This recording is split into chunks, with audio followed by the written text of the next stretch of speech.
Welcome to the Chocolate Gourmet Festival, live from Hanover. My name is Michaela Schupp from Chocolade der Welt, and my guest is coming from Denmark, Mikkel Friis Holm, and he is one of the best chocolate makers in the world. And I'm very happy that you're here and joining us, and that you will tell us about your chocolates, about your passion, and maybe also about your production. Thank you for being there. Sure, thank you. So you've been making chocolate how long then now? With my own factory for the last 6 years, but with my own beans and in my own brand, but with the help of Stefan Bonard, I made the first chocolate in my own name in 2008. So that would be 12 years now. Yeah, okay. And the production you have now is how many bars can you produce? How many bars we can produce? I think we could produce a lot if we put it into bars, depending on the size of the bars, of course. I would say we probably make several 100,000 a year. So depending on the size and who we make it for or with. Yeah, and where is your chocolate available? I think all over the world meanwhile? Yeah, basically all over the world, getting new places all the time.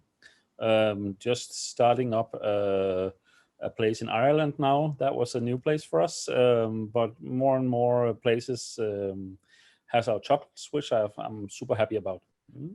Yes, I believe that, and I think we're in the States, we're in Canada, we're in Japan, Hong Kong, Singapore, Australia. So yeah, all around.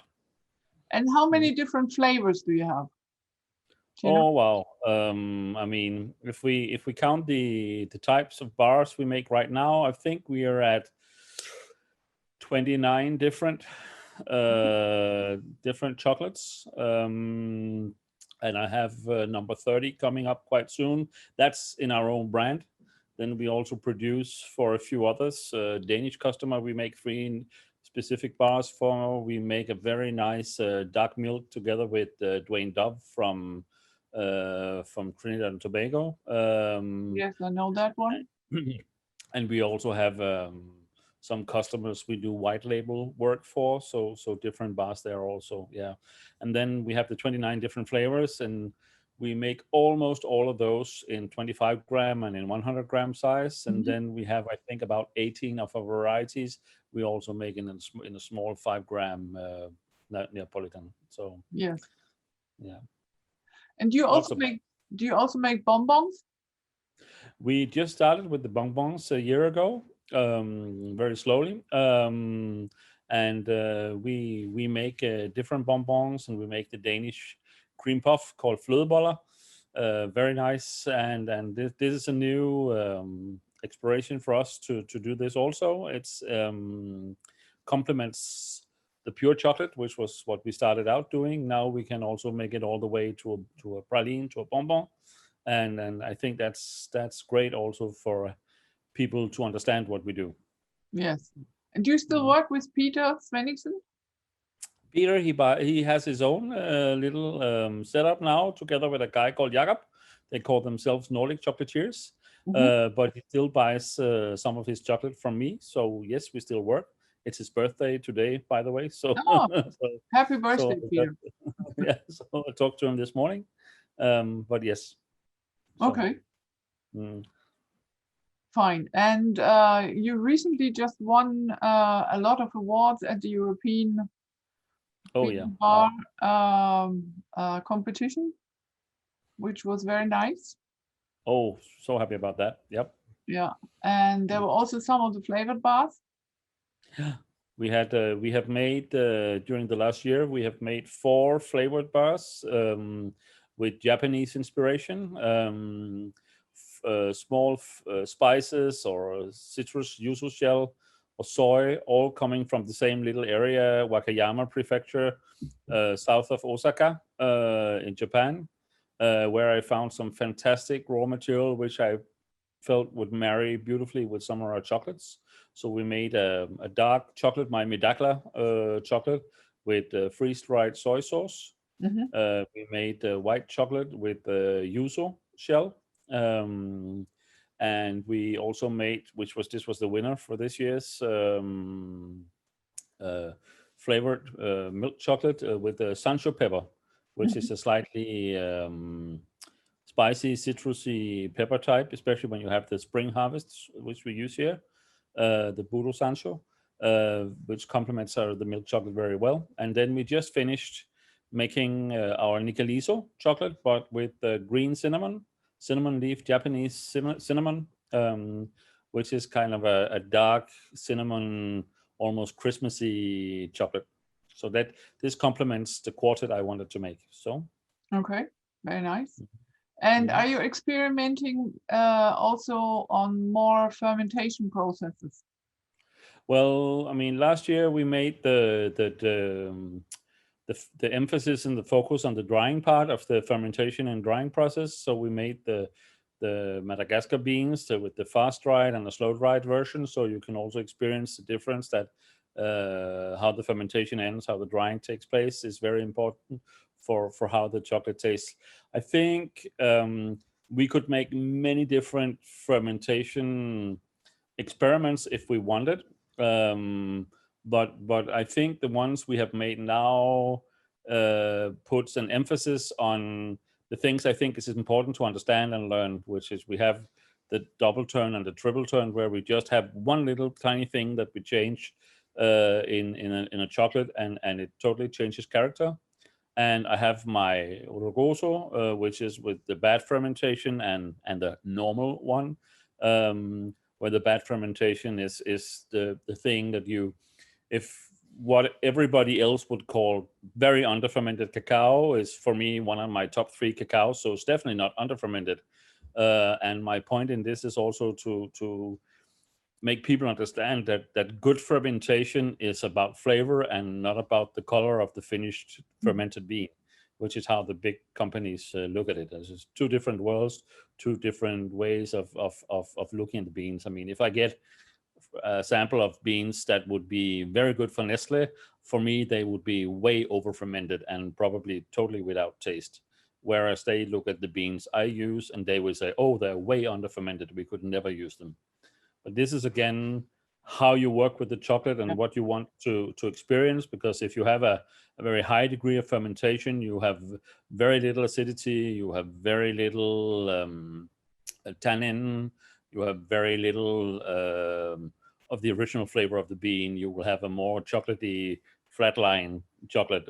And this has, because this is what the books say is good, this has been the ideal of the chocolate world, that a dark chocolate is mild and defined by, oh yeah, it's good because it's not bitter. It's and for me, we should talk more about dark chocolate being good, just like we do with wine. Oh yeah, this has a pronounced, very aromatic bitterness, or a good acidity, or good flavor. All these things that we experience in other foods, they are possible to do in chocolate if you have control of the raw material. And I think this is one of the places where the understanding we have and the concept of how we think our chocolate is different from most others. Yeah, I think so. We'll be tasting later on the Rugoso also. You can taste the difference. Yes, and we'll explain it. And this is the Rugoso is a fun story, because we had the original Rugoso we made was the bad fermentation, but then a lot of small chocolate makers rejected the beans on cut tests and sites, not because they tasted them or did anything with them, but they would do cut tests and they say, oh no, these beans are badly fermented, and they would not use the cacao because they had read some book, probably Industrial Chocolate Making by what's his name, and there you have the definition of what is good and what is bad. But this is a little bit like religion and scripture, because I mean, if God say this, then you shall not do that, and you forget to think yourself what is good. And this is about flavor, and flavor is definitely not defined by the color of the bean, the finished fermented beans. Yeah. So how often have you been trying beans until you found what you were looking for? Or Well, it's sometimes it's more simple and sometimes it's more complex. So it's and always it's a team effort. So in you can say the beginning of the cacao project in Nicaragua, when it was a project and government supported, the idea was that the if the farmers had specific genetics, they which they could work specifically with, they would have a more consistent cacao, which would lead to a higher price for the farmers and a better quality for the chocolate maker, which is all true. But when we actually started working with it, we were not wiser than anyone else. But then we started doing the cacao fermentations. We had Soy Papalanzandreu coming into the project as a young woman with a PhD in cacao fermentation, and we had the scientific approach also combined with my sensoric, more creative approach, and the mutual respect of what these two things can do when they actually listen to each other. So we instead of making what we thought would be a really good VW, we actually, I think we made a Formula One car instead. And of course, I'm very happy about this today, but it was a learning process, and it was trial and error, and it was also what are we looking for, but just not as much to say that each single genetic had one ideal, but also learning that the process gives you possibilities to change this. Yeah. So instead of saying, okay, a Bordeaux can only be made one way, or a Pinot Noir from Burgundy can only be made one way. It depends on the winemaker, it depends on the farmer, how you want to express the possibilities. Of course, this had never been done like this before in the cacao world. We did not know. So I mean, we just thought, yeah, you can do this in other areas, so why not here? And somehow we were lucky enough to have enough people believe in it, and no one stopping us. So we actually just did what we thought was possible and normal, and it turned out that all these things were possible and fantastically interesting and super fun to work with. But it's also super difficult to create unless you have an understanding between the farmer and the bean guy with the knowledge about doing your consistency, and also the chocolate maker that wants to express this in the chocolates. So it's not easily done.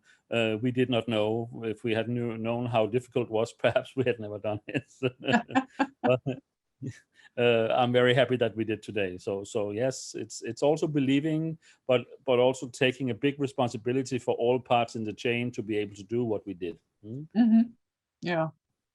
And I think I sometimes compare it with the number of potato salads we have in Germany, because Yeah, and then you have different types of potatoes, but then you also have, in the north they make it with mayonnaise, in the south they make it with just olive and oil, and in Austria they use the other oil and cucumbers. So there are a lot of varieties, and it's made all from potatoes in the end. Exactly, and also, I mean, the understanding that you can do something. Most people think, oh, there is only one way to do it, but actually this is an expression of a lot of things that is in the final project, and I don't know why chocolate should be the only product in the world where you could not do this. Yeah. And for me, it's also, I mean, for me, it's also having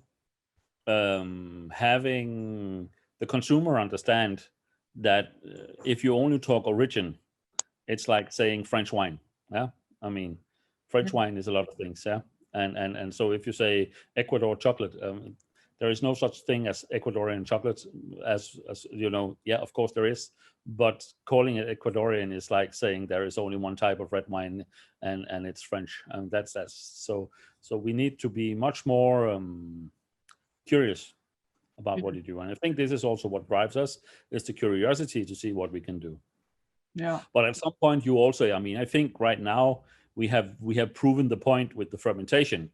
So you could say that I would not add to the story by making another combination of two different fermentations.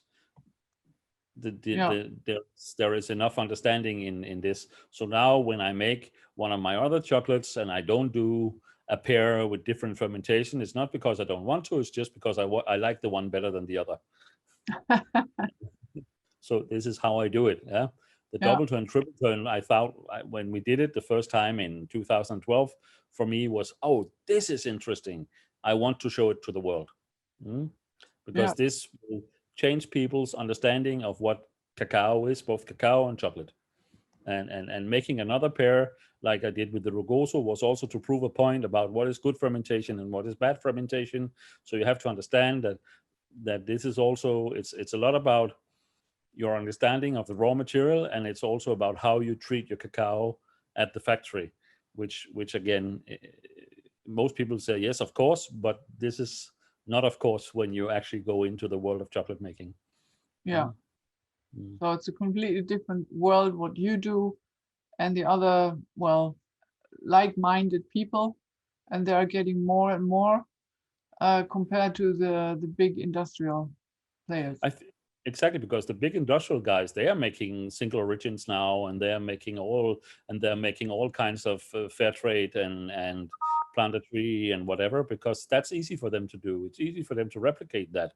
So if we want to do something that's really special for the craft chocolate market, we also need to be able to not just say it's better, we also need to have the flavor that you can actually taste the story and the story after that. Right. This is what they can. This is what the big guys and the mainstream chocolate market cannot do, because they don't have the method at the factory, and they actually don't have the knowledge or the desire to do it. In the end, for them, it's a figure on the bottom line that's defining what they do. So if there's enough people who want to buy a origin chocolate cheaply in the supermarket, then they will supply it. Yes. That's how it works. But I also think they don't want to make different chocolates. It needs to be very stable, because this is what people memorize. So when you grow up with a chocolate, this is childhood memory, and so they don't want to change it. And I have a lot of people, they come to my tastings. They have to try a chocolate 3 or 4 times because they're not used to the flavors and not to the aromas. In the first moment, it's different. And they say, I don't know if I like it. So that's also something. We also have to be honest with ourselves that a lot of craft chocolate is not very good, even though it's handmade and it's on small machines and you could say it's craft. That's not necessarily the same as it's a good chocolate. Yeah. So sometimes I think concept and idea and story becomes too important, instead of you actually say, okay, this is fun, this is great, they have done their best, but they actually need to do more to make a really nice chocolate. And this is what you can say, that the big guys, they will always make a chocolate that's pretty accessible and easy. And this is, for a lot of people, that's nicer than having something that's a little bit too bitter, a little bit too grainy, and where the acidities have not been worked out of the chocolate, and there's a high particle distribution and lots of different stuff that will challenge your thinking. Then you can get used to it, and you say, okay, this is actually quite interesting that you have all these different varieties of chocolate, but that's a very few people who actually go there. Most people, they go to chocolate because they desire something really, really nice, and then you want to challenge them inside this area, and then you have a concept also. There's a lot of people making what I call 2-component chocolate, not using any cocoa butter or anything. I think that's super interesting. Sometimes I really like what comes out of it, but for the most time when I taste it, I'm like, okay, this is interesting, but it's not nice. And interesting only goes that far. So this is also having a clear vision of what you want to make, and of course, if your vision is, your concept is that you don't add a specific thing to it and this only happened for the last 10 years of chocolate's history. It's not like it's how you used to do it once. This is a very new thing. Then be my guest, go that way. For me, there is also being a chef originally, when you taste the chocolate, it has to be a nice experience. If you challenge people, it's inside. Yeah, you have tannins, we have acidity, we have flavor, but you want people to taste the flavor. You don't want people to taste the bad things. It's for me. It's also like you have natural wine, which is a very big thing here in Copenhagen and Scandinavia. And natural wine can be fantastic if you have a skilled winemaker. But there's also a lot of people who make natural wines because they're lazy. Or because they think, you know what I mean, in the sense that it's natural because they define the good things by what they don't add, but they don't really know the craft of making it. Yeah. It's the same with organic. Organic doesn't mean that the product tastes good, no matter what it is. Organic is the absence of pesticides, which is very, very good. And I think all things should be organic, and we should label the pesticide things with pesticide and the organic not. But of course, that's difficult because of the last 60 years of agriculture. That's how it works. Yes. Mm-hmm. Okay. Well, thank you very much for this in-depth information, and we'll see you again for the tasting of the Rugoso bars, and I'm very curious about that, and also your Ohio milk bar, which won gold again. Yeah, that's the recurring one. Yes, at the International Chocolate Award, it was awarded the best milk chocolate in the world, and I think a lot of people will be curious to taste that as well. Okay. Okay. Thank you, and we'll be back. Bye. Bye.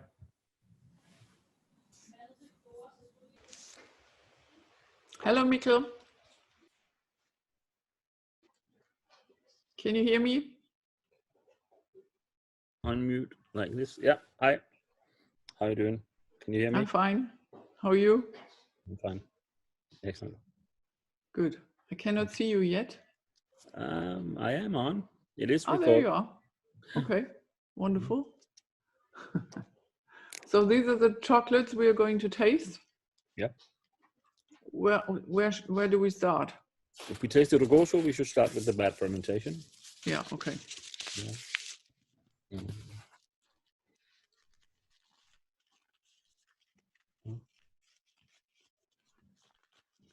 Oh, I wanted to taste this chocolate because we have some clients who are always asking, why is it bad fermentation, or why does it say bad fermentation on the package? And sometimes they don't want to buy it because they're scared that they're buying bad chocolate. We had a big discussion when I named it. Most of my employees said, "Oh no, you cannot call it bad fermentation. It's that people will think it's bad." I think sometimes you also have to challenge people's understanding by waking them up, and I think the name here wakes people up. I definitely see a very good marketing in the sense that people get curious when I'm at markets like now for this tasting. People are curious. Why do you call it bad fermentation? And this allows me to tell the story because people would like to know. If exactly. I just called it something nice, there would be no curiosity. There would be no why are you doing this? Yeah. A fun fact is actually I have sold this on 2 occasions to Nestle to their R&D because they like the concept, and also for them, I mean, often with the big guys, even though they're evil and all kinds of bad stuff in other roads, they have very skilled people inside their teams. They know a lot. They just use their knowledge for a bad thing, I think, but they have the knowledge, and sometimes, a lot of times, I think they're a lot more open than a lot of my colleagues, because a lot of my colleagues, like I said in the interview earlier, there is a lot of scripture. There is a lot of this is what the Bible says. So this is what we do. And this I find with the big guys, yeah, it's the other way around. Yeah, they know the scripture, but they will use it for the gain, yeah, instead of for making the world a better place. Yes, absolutely. So anyway, you have the chocolate with you, I guess so. I have it here, and I think the Rugoso is a nice, and the bad fermentation is a nice place to start.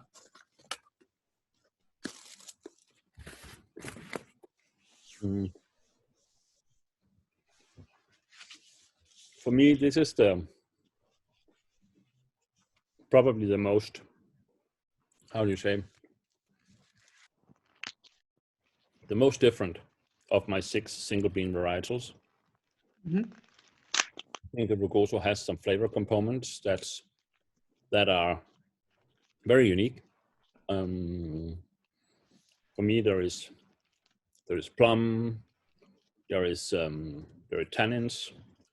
You have the tongue should be a little when you eat when you drink a red wine with the tannins, or eat a not super ripe banana. And this makes for very interesting flavor, and also when it ages, and this is something that there's been a lot of different marketing and a lot of different things people have tried to do with the cacao over the years. Like Valrhona did, like wine, they did a 2016, they did a 2017, and stuff like this. But these are all, for me, this is bullshit, because you have the beans, and you have the whole post-harvest, what you can do with the beans in terms of fermentation and drying. This is and then of course before that, choosing the genetics, so it's not just a mix that you don't control the flavor of, but that you have a specific variety or a number of varieties which you can control. And then you can also make a much more precise fermentation. When you can make a precise fermentation, you also have the choice of changing it. So this is, and now it becomes interesting. And then of course at the factory, how you choose to express it in the final chocolate, with roast, with refining, with especially the conching, and then of course the quality of your timber will all be defining things on how you experience the final chocolate. And then after this, after all these things that you can do and choices you make, chocolate has matures like any other food. It's different the day it runs off the shelf, 2 days old, and it's very different 2 months later, and of course after a year. And then most chocolates, especially if they have a high degree of fermentation, they will go into decline flavor-wise at about a year and a half. Sometimes they will become dull, unless, and this was my theory when I did it in the beginning, unless you have a high tannin content, exactly like wine. If you have a lot of tannins, like a good red wine, you have aged it perhaps in oak barrels or something like this, the tannins will work as a polyphenol and help transforming and keeping the flavors. It's an antioxidant, keeping the flavors in the chocolate and slightly transforming them.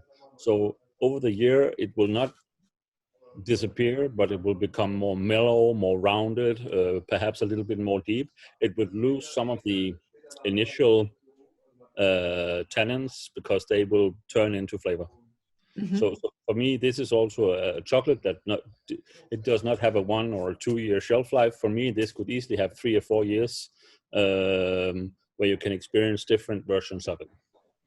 And this is different when you have a higher degree of fermentation, because then it disappears. It's all about the phenols. Okay, shall we have the other one and just really compare it?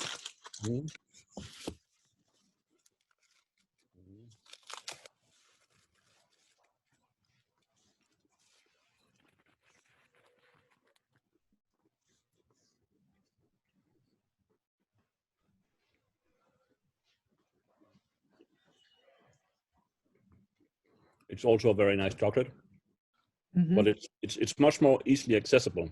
Yeah. Yeah. Yeah. The other one has more character, I would say. This one for me has some blackberry, Mm-hmm. which the acidity is slightly more pronounced, but it's in a good way.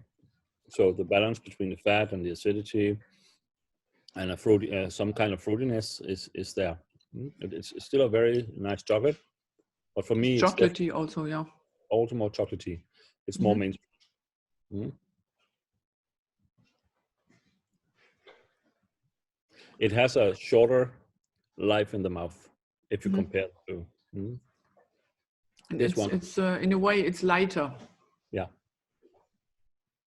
It's like, And that's definitely that's very easily explained by the way it's fermented. It has a high degree of fermentation, so the phenols and the heat of the fermentation, the length of time, will remove some of the tannins and some of the depth of the cacao. And that can be a good thing. It's not always good to have it, but sometimes it's good to have it. Yeah? And here you have two expressions of the exact same genetic, the exact same variety of cacao. So it's a single varietal, single bean, but that change in fermentation in terms of time and time equals also higher temperature for a longer time at the end of the fermentation will change something. Someone will like this one better than the other one. For me, the bad fermentation is not more right than the other one. no, of course not. They're both It's very, very good chocolates. And it's a subjective thing whether you prefer one or the other. But for me, the interesting part is the duality. When you have the two chocolates, is you can taste them, you can understand, and here the story is about the chocolate worlds. This is a little, perhaps it's a little insight. This was more a message for the bad fermentation name was for the consumers to get interested. But the story was more a statement to my colleagues saying, "Come on, stop just following orders. Stop just doing what some crazy guy who worked for Nestle or Callebaut 40 years ago, 50 years ago wrote. What we're doing now, the craft chocolates for the last 10, 20 years, it's 20 years, it's 22 years ago, 24 years ago it started, is how we develop the Grand Crus right now. Chocolate was never about Grand Cru before. Chocolate was about, oh wow, we can make chocolate, people like chocolate, let's sell them some chocolate. We had industrialization allowing us to work with the cacao beans. We had machines. This was how it started. There was never a story before about how can you say, there was never the story about the Grand Crus, how the chocolate makers making specifically better chocolate than others. It was always about mass production, and chocolate lends itself very easily to mass production. Of course, over the years it has gone too far, so now the supermarket chocolate is shit. But and this made room for us to explore this. But it's in the years right now that we create the understanding of what a good chocolate and a bad chocolate is. yes. Some people, they will prefer two-component and grainy chocolate, and some people like me like it more smooth and more aromatic. And this is great. We should have different expressions of the same. And the thing, working with different machines, how we decide to work these machines is very important for the final chocolate. Yes, but that also means that every chocolate maker needs to understand all the processes, and not only superficially, but he or she needs to go really into detail. And I think it's very important what you just said, and it's like maybe it's a good comparison with whiskey that is peaty or not peaty, or is it an oak barrel or is it a sherry barrel or whatever. I think this is a type of differences you can make now. Some people just want to stop at the end of something, and it's enough for them. And then some wants to go further. I mean, there will always be all these different layers, and for some people, it's the most important is that it's vegan, or for some people, it's the most important is that there is a nice story about some poor farmer getting more money, or for some it's the flavor. For some, it's the wrapping. I mean, there are so many things that makes us buy a high quality product. Yes. Absolutely. And I think there is this is fun. So you can see I have a distinct style in how I make my chocolates, and it's different from a lot of other people. Some of it is my idea and what I make, but a lot of it also lies in the choice of machines I have in my factory, which is different from most, and also how I work these machines. Mm-hmm. So this is also we can do it so many different ways. In the end, we have to have someone sit at the other end saying, "I like this," and buy the chocolate. Yes. But also, like you totally understand the process, and you are ready to experiment. And I think this is also important, because otherwise you cannot explore the flavor world. No, totally true. I think I usually, when people ask me about this, I say, no, I'm just curious. For me, mm-hmm. It's knowledge, and there is nothing better when someone can tell me something I did not know, or can challenge the knowledge that I think is right. So yes. Sometimes I am told things that I in my mind were scripture, and suddenly no, it's not, because you can also look at it in a different way.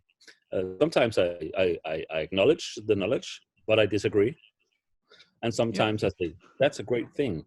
I will try and experiment and work it into how I do my things. So also, even though I like the continuity and the consistency of what I can do, how I make my chocolates, I also see my chocolates as something that will evolve slightly over the years. Yeah.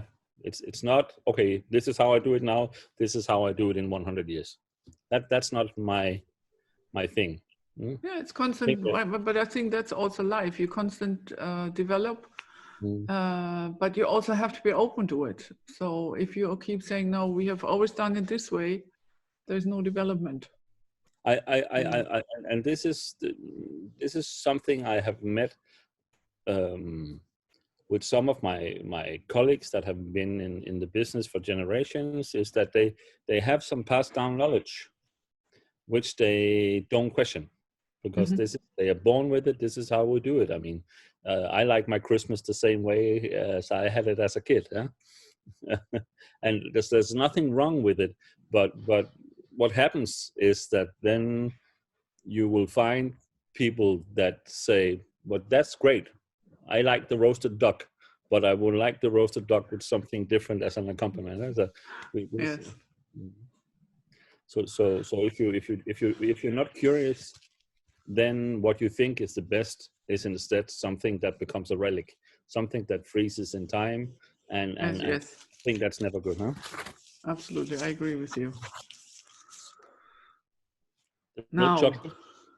Yeah. Ohio milk. Yep. Originally, and this may sound funny, is something that I developed for a very good friend who runs some restaurants here in Copenhagen, a Michelin star and some other places. And he has his restaurants have been named the most sustainable in the world. And he came to me with say, okay, Mikkel, I needed to be certified organic. And I said, okay, that's a challenge, because originally, when we had the project in Nicaragua with the farmers, I tried to push for organic, but simply that was a no-go, because then we would not have had the farmers join the project. There's a different concept of what we think is important now in the world than what a farmer in Central America might think is the most important part. So this battle I did not win back then. But the project in Nicaragua also knew there was a demand for a good cacao, and they had met this very nice little cooperative in Huaslala in the northeast of Nicaragua, where we are inside the biggest biosphere, the biggest national park in Central America. And if you grow things inside this, you are not allowed to use any kind of pesticides. Mm-hmm. So it was certified organic, and of course, again with soy, working and making the fermentation profiles for their cacao. We got a great cacao from this. This is the Upayo. I make a dark version. I make the milk version, and then of course, since I'm from Denmark, I use a Danish milk powder from a Danish organic dairy called Tise. And all milk powders also have different flavors, and I think this milk powder also works very well with the cacao here. So we get the notes of the Upayo milk. Please taste. The notes of the Upayo milk is there's a creaminess and there is acidity, because the Upayo cacao and the fermentation variety I like to use has a lot of fruity, citrusy acidity. Mm-hmm. And when you add the fatty milk, these have a beautiful balance, and they enhance the chocolatey and some caramel flavors. Also, for me, I think there is a slight hint of honey. Mm-hmm. Honey and caramel are my two most important flavor notes in this chocolate. Apart from it's still 50%, so it's high percentage. Again, and this is. I like the cacao to be the main player. Also, when we do our bonbons, our pralines, the filled chocolate, I like the chocolate to be the main character. And then, of course, the flavor. When you have a bonbon, they have to work together. But it's not only the center, the filling, which is the most important. It has to play together with the chocolate. And the same for me with milk chocolates. I always want the cacao part of it to be the main player. Yeah. People ask me also, what sugar do you use? And I say, I use organic cane sugar. And then a lot of them say, oh yeah, and of course you will use unrefined cane sugar. I say, no, I want the refined cane sugar. Yeah, I want the white sugar because for me it's a question about how long do you boil the sugar crystals. I mean, why is it better to boil short than long? This is a kind of a crazy natural thing that some people have. Because if you have a very unrefined cane sugar, you will also have a lot of caramel, and you will have a lot of molasses, and they are very powerful flavor notes, which will overpower the cacao.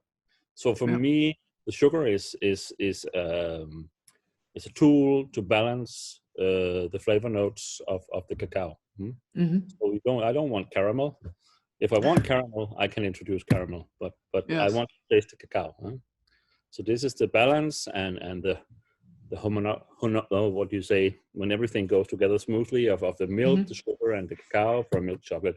But still, for me, it has been important that always the first ingredient on the ingredient list is always the cacao beans. Yes, totally agree with you. Normally, when you eat a milk, even from good players, is always the first ingredient will be the cocoa butter. Yeah.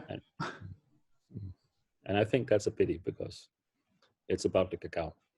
Yes. Did you like it? Absolutely, I love it because it also has it has character. And this is important. Yes. Mikkel, thank you very much. Do we have some more questions? Please. Anyone? Not at the moment, it seems. But anyway, you can get all the chocolates in our online shop. And Mikkel, thank you. Sure. We keep in touch. And may I ask something? See you soon. Oh, yeah, there is one question. Ah, please. May I ask something? Yes. Why is the chocolate bar always upside down in the paper? In the paper. That is how the wrapping machine works.